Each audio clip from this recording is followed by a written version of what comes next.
مرشح مولد كيس محمد موري القرو ومرشح ترتمي golaha deegaanka caasimada Hargeysa waxaan idin soo gudbin doonaa kormeeradii iyo wacyigelintii uu ka sameeyay deegaanada gobolka Hawd iyo deegaanada hoos imaad isagoo bulshada ugu baaqayay inay qaataan kaarka diiwaangelinta aan ugu baxayno gobolka Hawd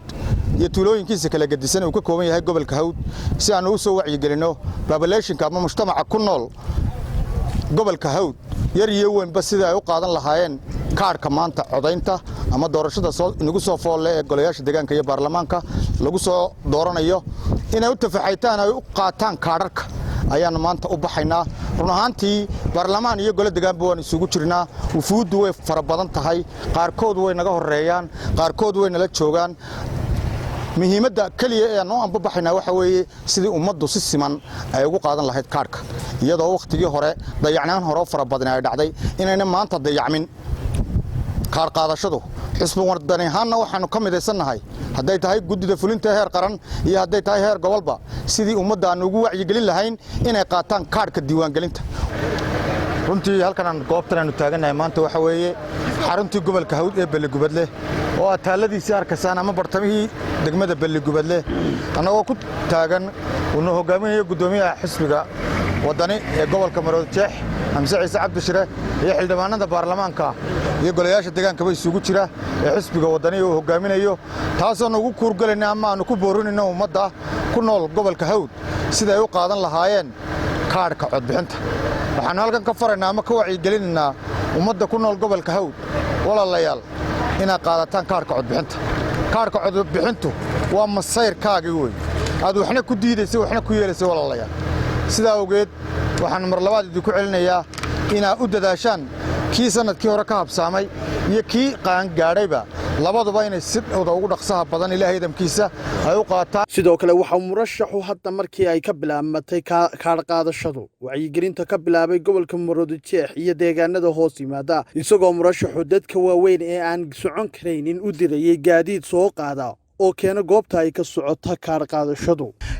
marka hore waxaan salaamayaa bahda saxaafadda ee saaka salaadii ku soo waabariisatay goob kasta oo laga codaynayo laga kaarka diiwaangelinta laga qaadanayo uguna dadaalaysa dadka sida warbixintooda u gaarsiin lahaayeen gudaha dibadba aad baan idin salaamayaa mar labaadka waxaan salaamayaa xildhibaan jaamac Yuusuf Cali oo isagoo u sharaxan xildhibaan golaha deegaanka u sharaxan caasimadda baan u salaamayaa xildhibaan guuleedna aad baan u salaamayaa dadweynaha sharafta leh goobta ku sugan la yiraahdo iskuulka علي الجامع أيام نيمك تاجناهاي مشاهدين تكهول قالوا وان سلام فيصل جرامبي يو دعوة الله وضبوا الرجع مشاهدين تا ساكا أد وحن كردت كنا ولا ساري رنتي هذا كسر نقطة جوابها عد بحين تساكا سرهانتي كميش كقرنكو حالة هو برجي أي كان سنة دقة هسه شدت كمرك هو بريستين جوابه واحد علينا جوابه فرق بدن الشقين وين لما سواد لما وضبوا الشقين وين midweeyana inamada meesha jooga goob kasta la keenay ayaan nama active IT-ga ku ahayn ayaan u malaynaya saruntiya waayo qofkiiba saacad la haysanaya runaantii xaafadani ama degmadani waqtigii hore kaarka si fiican uma qaadan maanta si way u soo diyaar garowday yar iyo weynba sidii kaarka ay u qaadan lahayn sida ogeed dadku uu islu tuulan yahay ummaddu way isku shababan tahay haddii ay suuragal tahay waxaanu komishanka oran lahayn ama inama speedka waxaan ku kordhinaya keena ama muddada kordhiya muddadaasi kuma filaa farxisho gudahood in lagu diiwaan galiyo dadkaas ayaanu leenahay goobaha laftooda meesleeday waxa ka dhiman in la kordhiyo goobaha laftooduna ciriiri bay ku yihiin degmadan goobaha laftoodu ciriiri bay ku yihiin taana waxaan codsan lahayn in goobaha la kordhiyo sida culays ku kala yaraado haday codaynta tahay iyo haday diiwaan galinta tahayba waxaan leeyahay ummadda reer Soomaaliland ama ummadda caasimadda ku nool degmada Axmed Dagax inay u soo baxaan kaar qaadashada ugu horeyn waxaan salaamayaa marti sharafta iyo dadweynaha ku sugan mudane iyo marwooyinba madax iyo majaba ku sugan xarunta degmada Cadaadley waxaan idinku salaamayaa assalaamu calaykum wa rahmatullaahi wa barakaatuh waxaan mar labaad idinka mahad celinayaa sida ballaaran ee xurmada leh ee sharafta leh ee aad noo soo dhaweyseen wafdi ahaan anigoo ah xildhibaan Mawlid Kayse Maxamed oo u sharaxan golaha deegaanka caasimadda walaalayaal waxaan halkan maanta idinku boorinaynaa maanta oo ay wali ayna gaadhin ololihii maanta waa wacyigelintii wacyigelintii kaadh qaadashada waxaan walaalayaal ugu horrayn idinka codsanayaa inaa marka u horrayso horta kaadhka qaadataan si aa u siisan codkiinna qofka xildhibaanka ah ama baarlamaan ha noqdo ama golo degaan ha noqdee aad siin doontaan insha allahu tacaala marka kaa la wada qaato waxaan rajayn doonaa ilaahay idamkiisa xildhibaanka ugu mudan ee ugu maamuusan ee codkiina u huri doontaan inuu aniga noqon doono insha allahu tacaala anigoo aniguna ka ballan qaadaya cadaadley ahaan wixii xildhibaanadii hore ee caasimadda u qaban waayeen inaan maanta anigu booskeedii buuxiyo oo xildhibaanadii hore caasimadda labada jeer la doortay hadday tahay tii jiciiriya hadday tahay tii cabdiraxmaan solteekaba ay gudan kari waayeen waajibaadkii iyo sunnihii dowladnimo ee ka saarnaa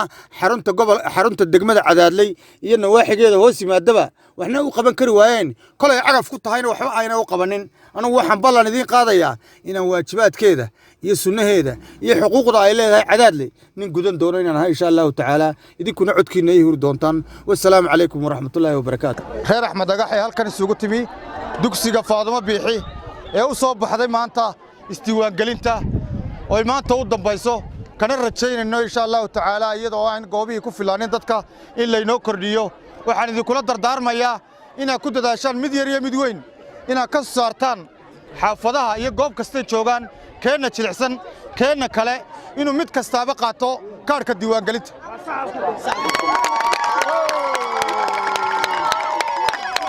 waxay noo muhiima qof kastoo muwaadin oo reer axmed dhagaxi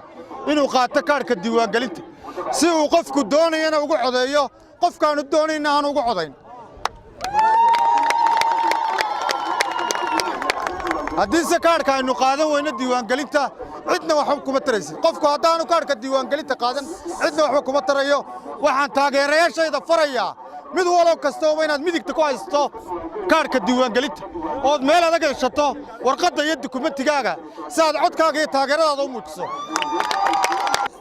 inaynu ku dadaalno qof kasta oo taageerayaasheenna ama muwaadin reer axmed dhagaxi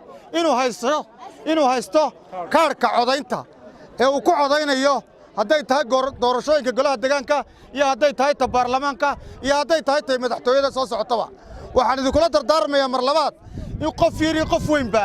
aydan u kala hadhin maanta sidii ay waxaan kuuray codka u qaadan lahaydeen waxa kaloon halkan uga sheegaya komishanka doorashooyinka qaranka inaana 4 maalmood ee ay soo qabteen ama soo cayimeen caasimadda ayna ku filnayn isdiiwaangelinteeda waxaan leeyahay komishanka qaranka iyo madaxweynaha jamhuuriyadda Soomaaliland inay u kordhiyaan caasimadda u kordhiyaan isdiiwaangelinta muddada loogu talagalay oo aan ku filayn caasimadda waad arkaysaan goobaha hadda aanu taagannahay ama ilaa shalayta dadweynuhu taagnaa inaan fari ka qodnayn sidaa awgeed waxaan farayaa ama aan ka codsanaynaa ama cid kastoo danaynaysa aan farayaa in loo kordhiyo muddo kordhin loogu sameeyo muddada loogu talagalay diiwaangelinta sababtoo ay tay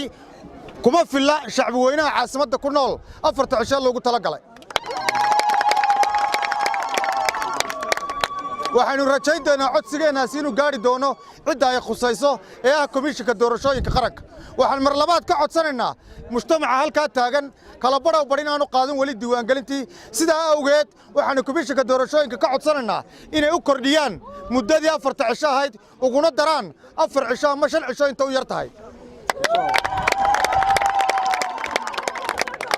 dadweynaha reer axmed dhagax waxaan mar labaad kula dardaarmayaa inay ku dadaalaan sidii kaarka diiwaangelinta ay u qaadan lahaayeen iyaga oo wakhtigii hore aad uga habsaamay inayna maanta ka habsaamin saaxiibku inoo sheegay ilaahay fadhigiisa waxaan doonaynaa inaan u soconaa si aynu kaarka u qaadan lahayn maadaama markii hore kaarka aynu ka habsaamay inaynu dee waxa weeye kaarka ku aargoosanno si aynu xildhibaankeenna waayo xaafadda axmed dhagax waxa weeye maanta waxa inoo sharaxan wixii cid iska odhan kara waxna u soo dhicin kara waxaan ka maqanay muddo badan ka maqnay uu dooni karaa